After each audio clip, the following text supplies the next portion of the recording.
صدر مملکت نے اسلام آباد مقامی حکومت آرڈیننس جاری کر دیا ہے اور اس کے مطابق جو نئی حلقہ بندیاں ہوں گی اور ہر ٹاؤن کارپوریشن میں ایک میئر اور 2 ڈپٹی میئر ہوں گے۔ ہر ٹاؤن کارپوریشن میں یونین کونسل کے چیئرمین بطور جنرل ممبران ہوں گے۔ ہر ٹاؤن کارپوریشن میں 4 خواتین، 1 کسان، 1 ورکر، 1 تاجر، 1 بزنس مین ہوگا۔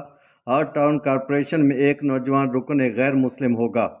اس کے ساتھ ساتھ ایک ووٹر ایک جنرل ممبران کے لیے ووٹ ڈالے گا۔ سب سے زیادہ ووٹ حاصل کرنے والے 2 ممبران جو ہے وہ جنرل ممبران منتخب ہوں گے۔ کامیاب ہونے والے امیدواران 30 دن کے اندر کسی بھی سیاسی جماعت میں شمولیت حاصل کر سکتے ہیں۔